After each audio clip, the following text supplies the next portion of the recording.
క్రీస్తునందున్న ప్రియులకు ప్రేమతో వందనాలు తెలియజేస్తున్నాను. మే నెల 1వ తేదీ 2026. ఈరోజు దేవుడు మనకు చేస్తున్న వాగ్దానం ఏమిటనగా, కీర్తనల గ్రంథము 105వ కీర్తన 41వ చరణం. బండను చీల్చగా నీళ్లు ఉబికి వచ్చెను, ఎడారులలో అవి ఏరులై పారెను. ఆమెన్. నా ప్రియమైన సహోదరి సహోదరులారా, మనం ఆరాధించే దేవుడు ఎడారులలో నీటి బుగ్గలు కలిగించేవాడు. ఇశ్రాయేలు ప్రజలు ఐగుప్తు నుండి కనానుకు వస్తున్న సమయంలో, వారు నీళ్లు లేక అల్లాడుతున్న సమయంలో బండను చీల్చి నీళ్లను అనుగ్రహించిన దేవుడు.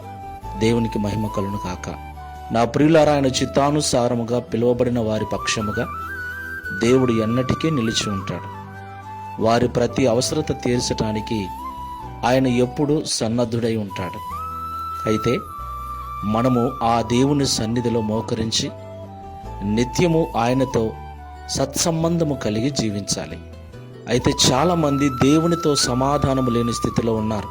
పేరుకు మాత్రము క్రైస్తవులుగా ఉంటూ వ్యక్తిగత ప్రార్థనా జీవితము లేకుండా, వాక్య ధ్యానము లేకుండా, దేవునితో ఎలాంటి అనుసంధానము లేకుండా మ్రొక్కుబడిగా నామమాత్రంగా మందిరానికి వెళుతూ నామమాత్రపు భక్తి చేస్తూ జీవిస్తున్నారు.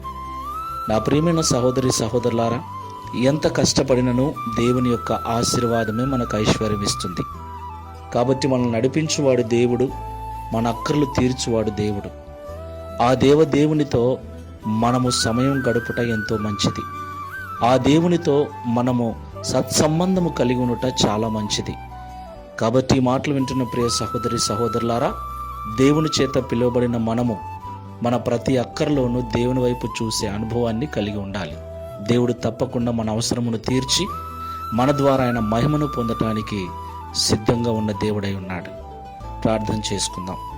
ప్రేమ స్వరూపమైన తండ్రి, పరిశుద్ధమైన ప్రభువా, మీకు స్తోత్రములు చెల్లిస్తున్నాం.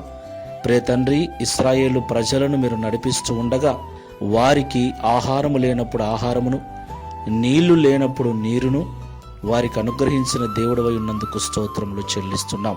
ప్రియ తండ్రి, నీ ద్వారా పిలువబడిన ప్రజల పక్షమున, జనుల పక్షమున మీరు నిశ్చయముగా ఉంటారని, వారిని అద్దరికి చేర్చు వరకు, తీరము చేర్చు వరకు విడవరు, ఎడబాయని వారని మాతో సూటిగా మాట్లాడినందుకు స్తోత్రములు చెల్లిస్తున్నాం.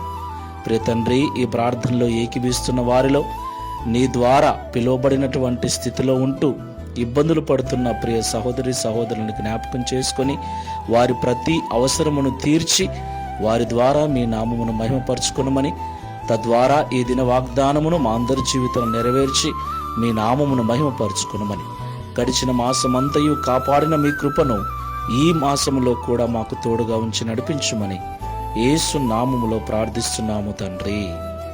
Amen. Praise the lord. God bless you all.